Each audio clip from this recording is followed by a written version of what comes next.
Família e BPV, graça e paz, tudo bem? Como prometido, gravando um vídeo aqui sobre a ira, sobre alguns textos que foram citados em nossa disciplina, sobre teontologia, e com isso nós conversamos em sala de aula a respeito desse tema, e surgiu alguns textos, algumas interpretações, e eu comprometido iria falar sobre, né? Queria poder fazer o slide bacana, como se estivesse dando uma aula para vocês em sala de aula, mas infelizmente não foi possível por uma questão técnica, como também comentei na outra segunda-feira passada, né? Então eu fiz umas anotações para poder explicar sobre, e eu espero que possa ajudá-los à nossa compreensão. Dito isso, não vou fazer comentários a respeito das passagens que nós fomos citadas, porque com isso você consegue na sala de aula, ou você também consegue ler alguns comentários bíblicos sobre algumas questões. E isso nós já fizemos também na sala de aula, alguns irmãos fizeram algumas citações, mas eu acho muito interessante ao analisarmos os pontos teológicos da obra, e com isso vai enriquecer o comentário a respeito do tema. Então, ou seja, pegar comentários e analisar as passagens, essa é a parte que nós fazemos com prática, para fazer uma pregação, fazer um estudo. Só que mais do que isso, nós temos que analisar a teologia da obra. E isso é de suma importância. Então precisamos, quando analisarmos uma obra, que fomos pregar, que fomos dar uma doutrina, fazer um comentário, mais do que a passagem em si, nós temos que tentar entender o aspecto geral. A teologia geral, que está por trás da questão, para por sua vez identificar a teologia do capítulo. Então, nós saímos de uma estrutura macro, a qual nós vamos entender o aspecto geral da obra, para uma estrutura micro, que é propriamente a teologia do capítulo. Certo?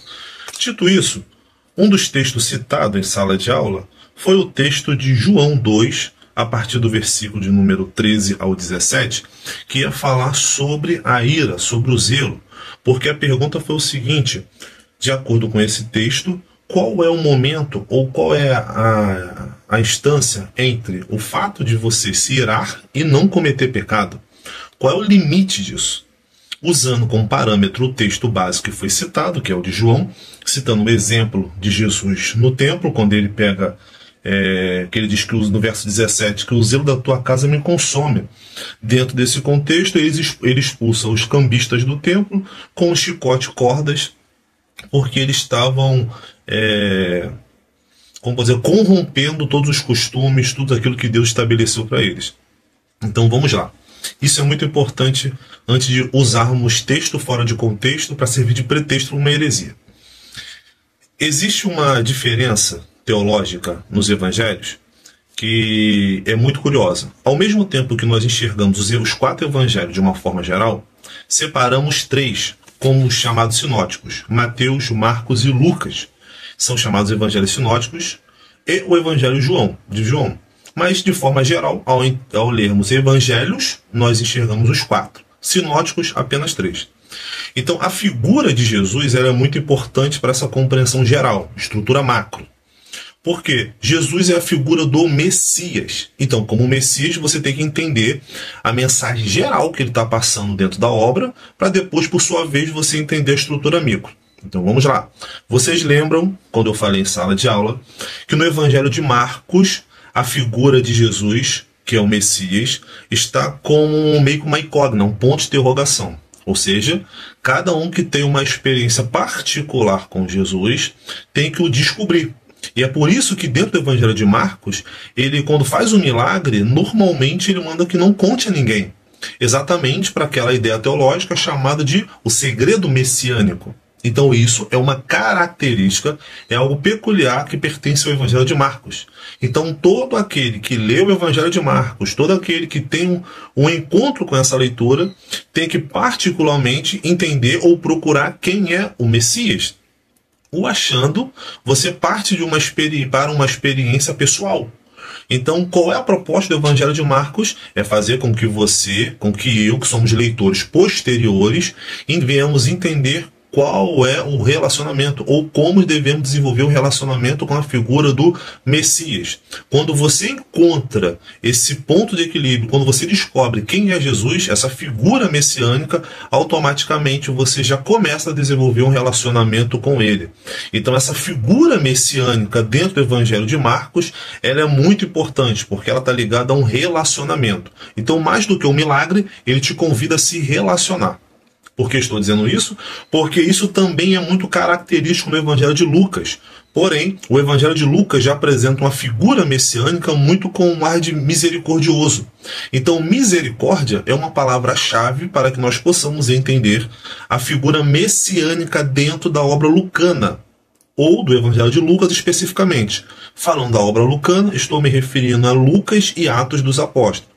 Mas nesse caso específico, simplesmente a obra lucana. Então, dentro dela, o Evangelho de Lucas. Então, enxergar a figura messiânica do Evangelho de Lucas é enxergar um Messias misericordioso, um Messias que tem compaixão. Então, isso é uma forma macro para podermos entender a questão em si. O Evangelho de Mateus, que tem um forte teor judaico, ele também segue com essas prerrogativas e com essa perspectiva, bem parecida com a do Evangelho de Marcos, bem similar. Porém, é algo mais restrito, é algo que se volta mais para uma nação. Não é à toa que é dentro do Evangelho de Mateus, onde você encontra, onde tem 2 ou 3 reunidos em meu nome, ali eu me faço presente. É dentro do mesmo Evangelho de Mateus que nós encontramos 2 pessoas sendo usadas como exemplos para falar de fé extraordinária, que é a mulher cananeia e o centurião romano. Logo, você percebe que, teologicamente, a figura do Messias no Evangelho de Mateus, ela é centrada no povo judeu, porém, já abrindo também uma perspectiva universal, uma salvação universal, que vai muito mais além do que um povo voltado para uma única nação. Então, a salvação nesse ponto, ela veio para os judeus, porém vai ter as suas aberturas universais, para que ele possa alcançar a todos. Acredito que você possa estar vendo esse vídeo nessa parte e se perguntando, o que isso tem a ver com o Evangelho de João e com essa perspectiva? Por que eu falei isso? Para sintonizar para vocês o contexto e a visão messiânica que está por trás do Evangelho. A passagem que nós lemos de João 2, do 13 ao 17, ela pertence única e exclusivamente à obra joanina. Logo, se ela pertence à obra joanina, a figura messiânica ela é muito importante dentro da perspectiva de João. Então, se vocês repararem, os evangelhos, por exemplo, eles têm uma visão. Mateus, Marcos e Lucas, eles partem, por isso são sinóticos, mas eles partem de uma visão de Jesus humano para o divino. Então, eles mostram primeiro um lado humano de Jesus e depois revelam um lado divino. João, ele já vem na contramão. Ele vem mostrando o verbo que se fez carne, ele já mostra a figura de um Messias divino que torna-se humano. E isso é de fundamental importância para que possamos compreender a mensagem teológica de forma macro sobre a perspectiva da obra. Logo, vocês têm que perceber, e de propósito eu falo isso, que se João apresenta para nós uma visão de um Cristo eterno para um Cristo humano, ele já também está revelando uma perspectiva escatológica. Nossa, então o que é isso? Vamos lá. Para o Evangelho de João, para a obra joanina, a perspectiva escatológica ela é ligada para o presente, para aquele momento. Oscar Cullmann diz o seguinte, que vivemos em uma tensão entre o já e o ainda não. Ou seja, experimentamos o reino, mas ainda não em sua plenitude. Experimentamos a salvação, mas ainda não por completo. Conhecemos Cristo em parte, mas um dia conheceremos como Ele é.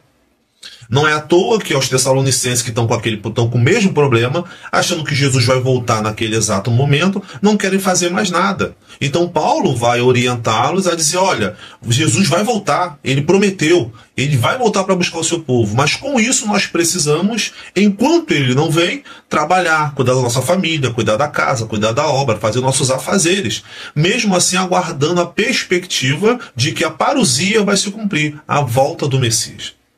Com isso, isso fica evidente para nós pensarmos que a diferença nesse ponto, e o texto que eu citei, João 2, 13 ao 17, João, dentro do Evangelho joanino, que ela pertence única e exclusivamente a essa obra, a figura do Messias está ligado a um momento da agora, para o já. Então, dentro da obra joanina, e exclusivamente do Evangelho de João, somente o Messias pode aplicar juízo, somente o Messias pode aplicar sentença. Não é à toa que é somente dentro desse texto, esse específico do capítulo 2, versículo 13 ao 17, pertence ao Evangelho de João. Então, se nós fôssemos fazer um paralelo, olha que curioso, Mateus e Marcos mostram uma figura meio que incógnita a respeito de Jesus, a qual nós temos que procurar para podermos acharmos. No Evangelho de Lucas, ele já se apresenta como misericordioso, algo que pertence exclusivamente a ele. Quando chega na obra joanina, parece que a figura messiânica de Jesus é uma figura meio que sanguínea, porque ele já chega aplicando juízo.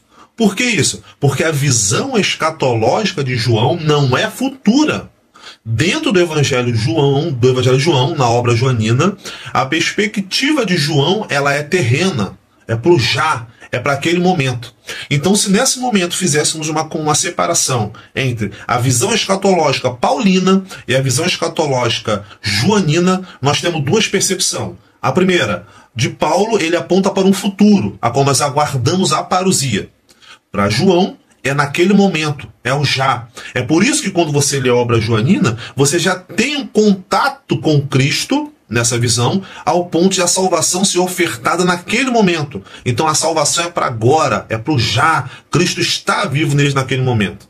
Então é por isso que quando nós lermos esse João 2, principalmente do 13 ao 17, nós vemos que isso só pertence ao Messias, essa figura de aplicar esse juízo. Então é por isso que João coloca essa parte, essa perícope específica dele. Porque somente ele pode impor juízo, sentença. Então, se Jesus está fazendo isso dentro da obra joaneia, é lógico que ele já está revelando a figura do Messias, para que nós, leitores posteriores, quando lemos essa obra, termos já em mente que esse ser, essa pessoa, esse homem, não é qualquer um.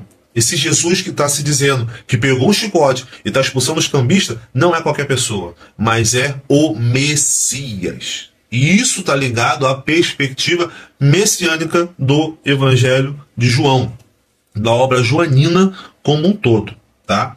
Então, nesse momento, ele está fazendo uma citação do Salmo de número 69, o verso de número 9, que diz o seguinte: pois o zelo da tua casa me consumiu, e as ofensas dos que te insultam caem sobre mim.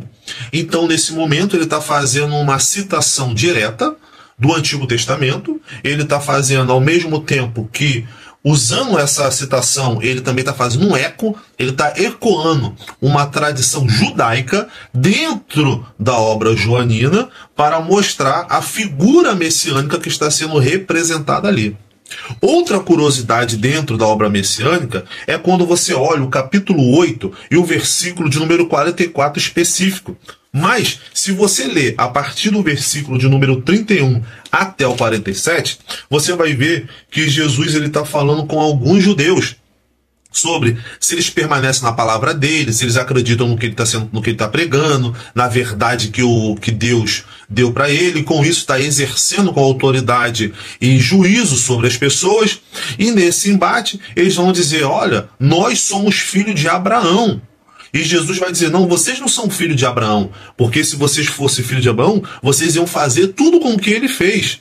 Mas quando vai chegar no versículo 40, a partir do versículo 40 em diante, ele diz que: mas agora vocês estão querendo me matar. Então, como vocês dizem que são filhos de Abraão, vocês não escutam o que Deus fala, vocês não enxergam em mim a figura do Messias, estão procurando me matar. Pelo contrário, vocês não são filhos de Abraão.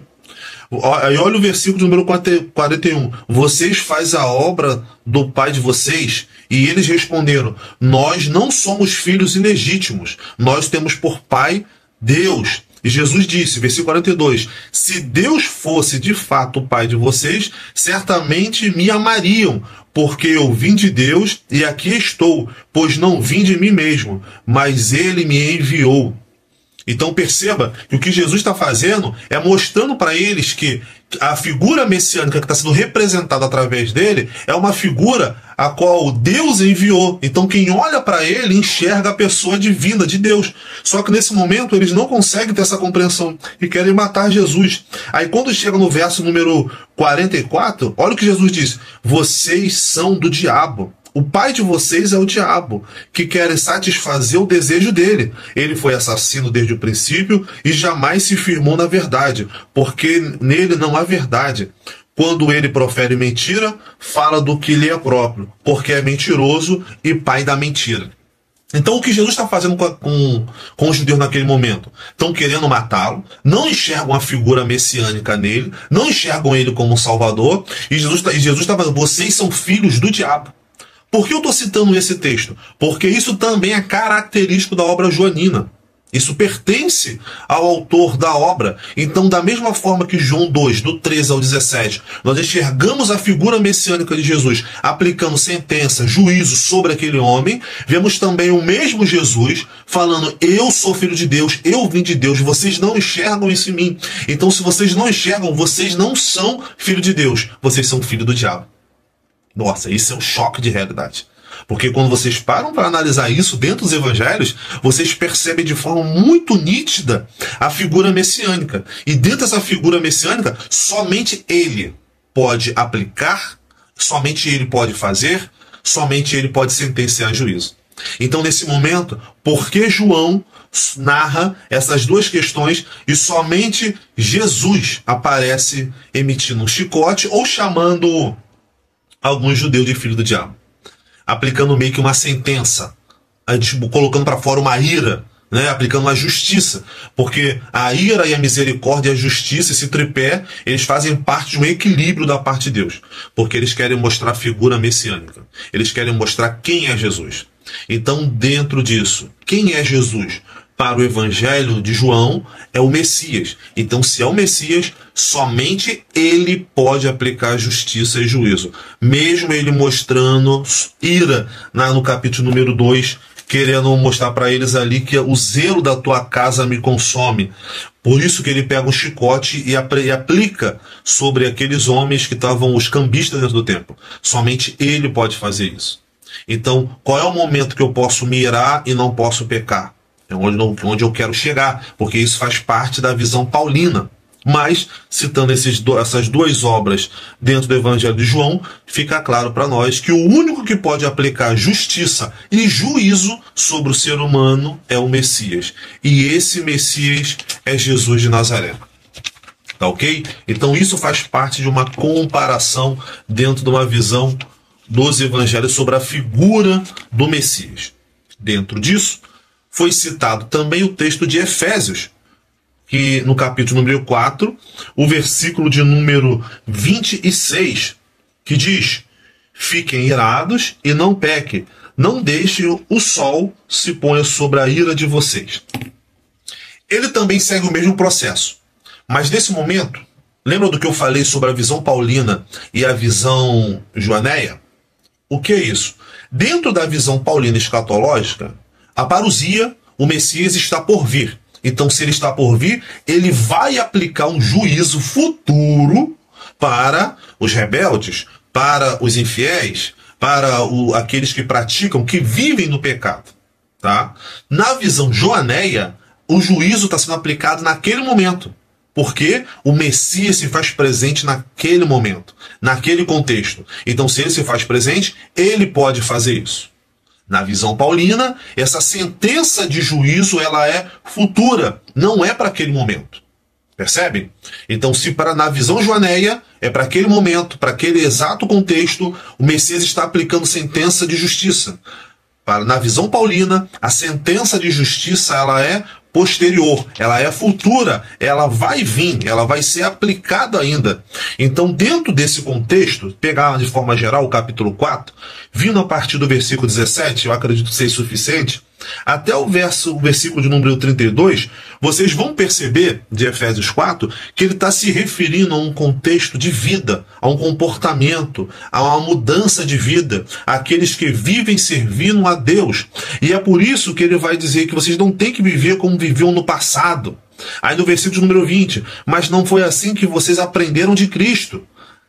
Versículo 21, se é que de fato ouviram falar dele e nele foram instruídos segundo a verdade de Jesus. O que é esse contexto na visão paulina? Que as práticas do pecado, as práticas das imoralidades não devem ser mais cometidas. E uma dessas práticas de pecado é a injustiça.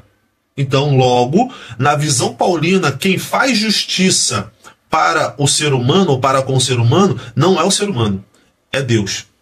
Deus, no futuro, aplicará sentença de juízo e de justiça para com esses que se opõem aos seus servos ou à sua obra. Não é à toa que dentro desse mesmo contexto, ele vai dizer no verso 25, deixai a mentira, que cada um fala a verdade com o seu próximo, pois somos membros do mesmo corpo. Versículo 26, fique irado, mas não peque. O que é ser irado e não pecar? É você aplicar a sua própria justiça segundo a sua vontade. Então, na obra paulina, ela está de acordo com a visão joaneia, que o único que pode aplicar ou fazer justiça é Deus. Então, como que fica esse momento da ira? Eu posso irar, mas não posso pecar. Ele dá a resposta. Olha, versículo 26 ainda. Fiquem irados e não pequem, tá? Não deixe que o sol se ponha sobre a ira de vocês. O versículo 27 é a chave. Nem deis lugar ao diabo. Então, qual é o momento em que eu estou irado por algum acontecimento que veio sobre a minha vida e cometo pecado? Quando eu quero fazer juízo e justiça com minhas próprias mãos, ao ponto de dar lugar ao pecado, dar lugar ao diabo. Então, todas as vezes que eu largo a minha consciência, largo a minha razão, largo a minha fé, largo a minha percepção de esperar em Cristo, mas quero fazer com minhas próprias mãos juízo, justiça, quero praticar, quero usar o meu braço, eu estou dando legalidade às velhas práticas pecaminosas e com isso estou cada vez mais e mais tendo por pai o diabo, na visão joaneia, e com isso ele está tendo lugar na minha vida para fazer o que ele quer. Então, dentro desse contexto, o não dar lugar ao diabo, ele está também ligado a eu fazer justiça com minhas próprias mãos. Então, nesse momento, no tripé justiça, misericórdia, que vem da parte de Deus ali, o único que pode aplicar isso é Deus. Então, como fica eu e você como um cristão, ou quando nós lemos essa mensagem, não dê irai-vos, mas não pequei? É que quando as oposições vierem, quando os levantes vierem, quando as perseguições vierem, ou como Paulo vai citar na carta a Timóteo, falando sobre Alexandre Latoeiro, que vai dizer que ele causou muitas dores, mas que Deus lhe pague segundo as suas obras, ele já está mostrando, não uma questão vingativa, é que tudo que nós fazemos, um dia vai ser prestado conta. Então, nesse prestar de contas, Deus vai colocar na balança a sua misericórdia e a sua justiça, o seu juízo, e isso vai ser pesado. Então, dentro disso, você, pela misericórdia, pela graça, pelo amor de Deus, vai ser perdoado, vai ser sentenciado, vai ser condenado, enfim, segue dentro dessa visão. Mas isso não pertence ao ser humano, a oportunidade ou o juiz da questão de querer bater o martelo para sentenciar o outro. Então, quem experimenta uma mudança de vida entende que Deus é o verdadeiro juiz e é ele que vai praticar a justiça. Então, percebe que quando o texto vai dizer irai-vos, mas não pecais, é que o sentimento humano, ele prevalece. Ele pode acontecer. Tem uma ilustração que eu acho interessante, que diz assim, que nós não podemos evitar que os pássaros voem sobre nossa cabeça. O que podemos evitar é que eles façam ninhos. Ou seja, evitar com que eles voem sobre mim, eu não consigo. Mas eu posso evitar com que eles façam morada. O sentimento, a raiva, por alguma coisa que aconteceu, é normal, pertence ao ser humano. Isso pode vir à tona. Mas cabe, lembra de Gálatas 5, o fruto do Espírito, na visão paulina também, cabe você dominá-lo. com a ajuda do Espírito, você entrega a Deus, você coloca diante do Senhor, e com isso ele vai fazer justiça. Agora, nesse momento, a justiça dele é diferente da nossa. Então eu não posso olhar para um caso desse e querer que ele aplique a minha justiça. Pelo contrário, ele vai aplicar a justiça dele, segundo a misericórdia dele, segundo a bondade dele. E isso cabe simplesmente a Cristo fazer, o nosso Messias, o nosso Salvador. Então, dentro desse contexto, quem experimenta a mudança, a nova vida em Cristo, pode ficar irado? Pode. Mas qual é o momento que eu começo a pecar? Quando eu alimento essa ira ao ponto de se tornar um desejo mal, ao ponto de eu querer fazer com minhas próprias mãos aquilo que Deus vai fazer. Uma coisa, irmãos, é certa. Toda a injustiça que acontece nesse mundo, um dia Deus vai julgar isso. E ele vai aplicar a sua justiça. Então cabe a mim, cabe a você, cabe nós como cristãos que estamos vivendo uma nova vida em Cristo, não darmos lugar ao diabo, mas confiarmos exclusivamente em Deus, que vai julgar, que vai fazer de acordo com a sua bondade, com a sua vontade. Tá? Isso é muito importante para nós. E por mais difícil que isso seja, nós precisamos entender que experimentamos uma nova vida em Cristo. Então, se eu experimento uma nova vida em Cristo, automaticamente já não sou eu que luto as minhas causas, mas é Cristo, o Messias, o Senhor, que vai lutar por mim, por você. E é Ele que vai aplicar a justiça segundo a sua bondade e misericórdia. Quando isso vai acontecer? Na visão paulina, futura. Se não acontecer aqui em terra, se não acontecer aqui em vida, vai acontecer no dia que ele tiver que fazer o juízo sobre tudo isso. Mas, lembrando sempre que antes de qualquer juízo, a misericórdia dele fala mais alto. É por isso que mesmo que alguém nos faça mal, entendermos que por Deus, a vontade dele, a bondade, o amor, a misericórdia vão falar mais alto do que a sentença de juízo. Porque o projeto dele é salvar todos os seres humanos. Então, com isso, a universalidade salvífica está sendo apresentada a todos eles. Tá bom? Então, fica sempre para nós essa perspectiva e entendermos, dentro do seu contexto, como que isso faz parte. Finalizo aqui falando sobre o Salmo de número 4, que também foi citado, e o verso de número 4, que ele está sendo feito como uma alusão. E algumas traduções vão dizer: tremam de modo que não pequem, consultem no travesseiro o coração e sossegue. Então, tremer e perturbar, possivelmente, tá? Possivelmente, pode estar ligado ao fato do temor ao Senhor, a qual nós lemos ao livro de Provérbios, quando vai falar que o temor do Senhor é o princípio de toda a sabedoria. Então, nesse momento, quando nós lemos a visão do salmista, ele vai dizer: tremam de modo que não pequem, e consulte o travesseiro. Então, o que é pecar naquele momento, dentro desse contexto? É deixar de temer a Deus. Nesse contexto do salmista, temor está ligado ao fato de você manter um respeito, uma reverência à pessoa de Adonai. Então, quando o homem não consegue, homem e mulher não conseguem temer a Deus, eles cometem pecado. E quando cometem pecado, se fazem seus próprios justiceiros. Mesmo tendo aquela visão dentro do Antigo Testamento, de olho por olho, dente por dente. Nesse momento, uma coisa é você estar no campo de batalha, uma coisa é você estar no campo de guerra, outra coisa é você querer fazer justiça com suas próprias mãos. Então você percebe que o eco e as alusões veterotestamentárias dentro de uma tradição judaica estão também dentro de uma visão neotestamentária. Mas tudo isso eles aplicam a ideia do temor a Deus, aonde você espera em Deus, você espera em Adonai a resposta que vai fazer justiça através e em favor dos fiéis, e os ímpios, dentro do contexto dos salmos, serão sentenciados. Então, olhem que nunca é o ser humano que faz. Todas as vezes que o ser humano resolve fazer, ele comete pecado. Mas quando ele confia no Senhor, quando ele se entrega e deixa o Adonai fazer por ele, ou deixa o Messias, a figura do Messias, julgar, fazer justiça, sentenciar de acordo com a sua vontade, ele fica numa dependência, ele fica numa confiança no Senhor. Com isso, aprendemos com a mensagem das Sagradas Escrituras que nós precisamos confiar em Deus. Não pertence a mim e muito menos a você julgar, condenar, sentenciar ninguém. Não podemos evitar o sentimento de raiva. Podemos evitar com que essa raiva, com que essa ira nos faça querer aplicar justiça com nossas próprias mãos. Deus não te chamou como juiz de ninguém. Deus não me chamou como juiz de ninguém. Ele é o nosso juiz. Ao mesmo tempo, nosso advogado. E ele vai fazer segundo a sua vontade. Então podemos concluir nesse momento que quem aplica justiça, quem aplica a ira, quem sentencia isso é Deus.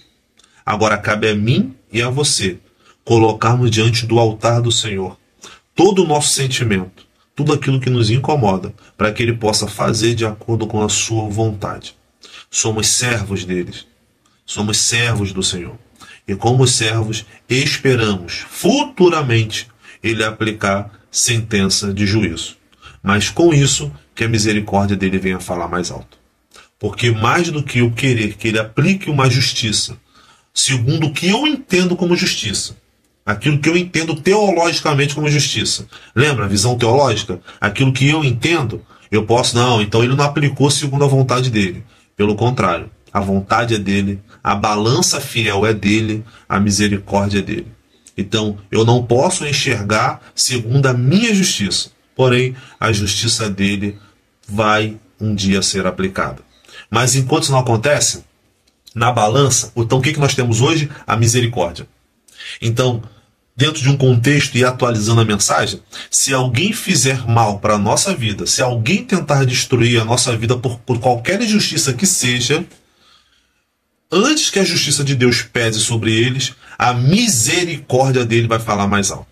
Agora, para aqueles que não se arrependerem, infelizmente, o juízo de acordo com a sua vontade. Mas até lá, a oportunidade salvífica da salvação está de pé. Então, meus irmãos, guarde no seu coração isso. Justiça, só quem pratica é Deus. Só o Messias pode fazer isso. E ele vai julgar segundo ele achar por bem, segundo as necessidades. Tá bom? Eu espero que esse vídeo possa ter ajudado. Qualquer dúvida, nós vamos conversando cada vez mais e mais, tá bom? Um forte abraço, Deus abençoe a cada um de vocês. Fique na paz do Senhor Jesus.